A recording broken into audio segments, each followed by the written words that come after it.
Continuing further, children. Now, after Mir Jafar died, now who became the ruler of, or who became the new Nawab of Bengal was his own son, Mir Jafar's son.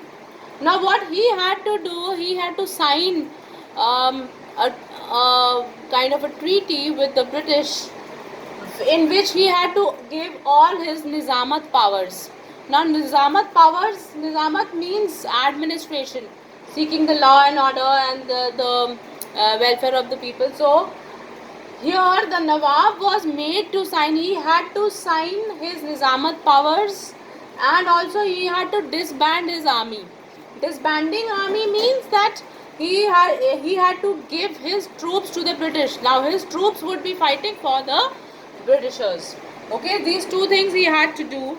Again, the company demanded that the Nawab will have the Nizamat powers, but there will also be a deputy Nawab. Now, deputy means a vice, like we have in the school principal and the vice principal. That means your deputy Nawab is again one step lower to the Nawab.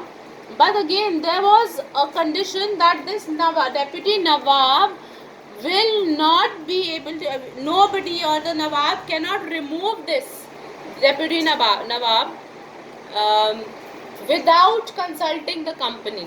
Okay, so if Nawab feels that deputy Nawab is not doing a good job, so he cannot directly remove this, meaning that the company had its grip over Nawab also. Okay, and in this way, now what was the Nawab or the Mir Jafar's son, what was he promised?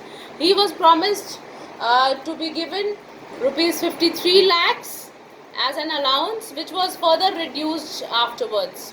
Okay, so for doing all this he was given money.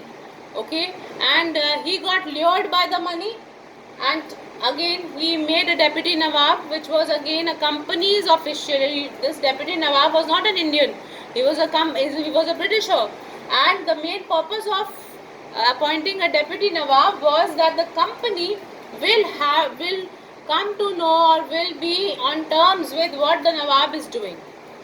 Now, dual government. Now, who introduced a dual means two.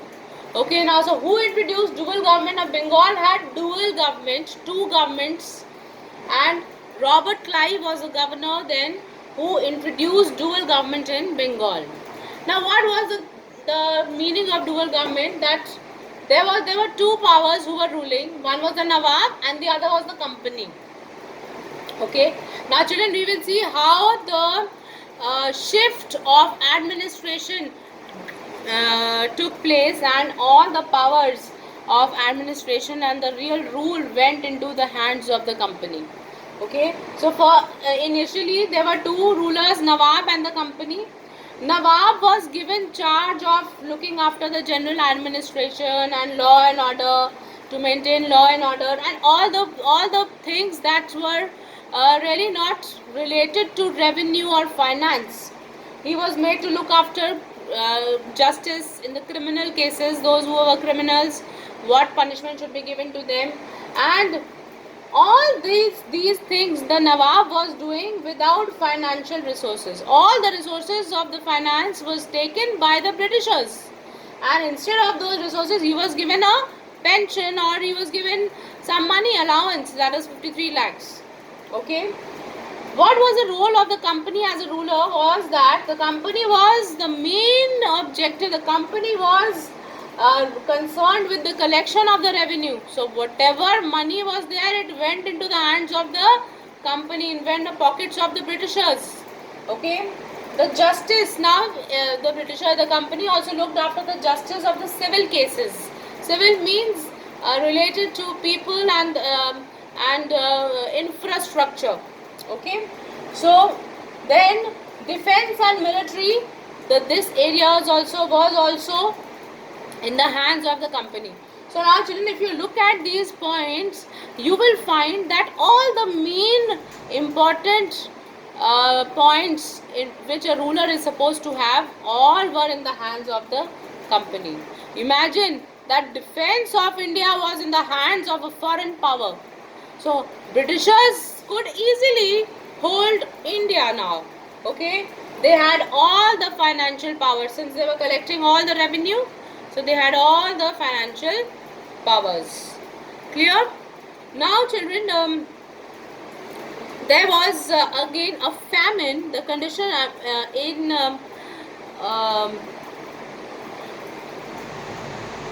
1772, Bengal was hit by a terrible famine in which 1/3 of the population perished. Perished means that they all were put to death. Not put to death, but certain calamity happened and people were dying out of famine. Okay, and neither the Nawab and nor the company, none of them took any charge for the welfare of the people. The common people were dying helplessly and nobody was there to help them. The company, through its power to dominate the deputy Nawab, only interfered in the general administration without assuming any responsibility. Okay, so the evils of dual government began to manifest themselves and the administration and the economy collapsed. Collapsed means that it came to an end. Why? Because there was so much of misery after that famine that the whole system collapsed. And in 1772, the court of directors of the company appointed a new governor whose name was Warren Hastings, and this in 1773, by regulating act, he was made the governor, and Governor General was now the most important functionary. Now he was the most important functionary of East India Company in India. Okay, and what happened to the Nawab then when dual government came to an end? Nawab was given some pension and he was deposed. He said, Britishers said that you take money and now you go. Alright, and the treasury was shifted from Murshidabad to Calcutta, which now became the capital of Bengal, and later it became the capital of India also. Okay. Now Warren Hastings was a very competent administrator, and he was the one, he introduced many reforms and laid the foundation of an organized system of government in Bengal. So with these changes, Warren Hastings paved the way for the Britishers to gain complete political rights over Bengal. So Britishers now ruled Bengal. Children, that's the end of the chapter. I will be starting with the new chapter in the next class. Thank you.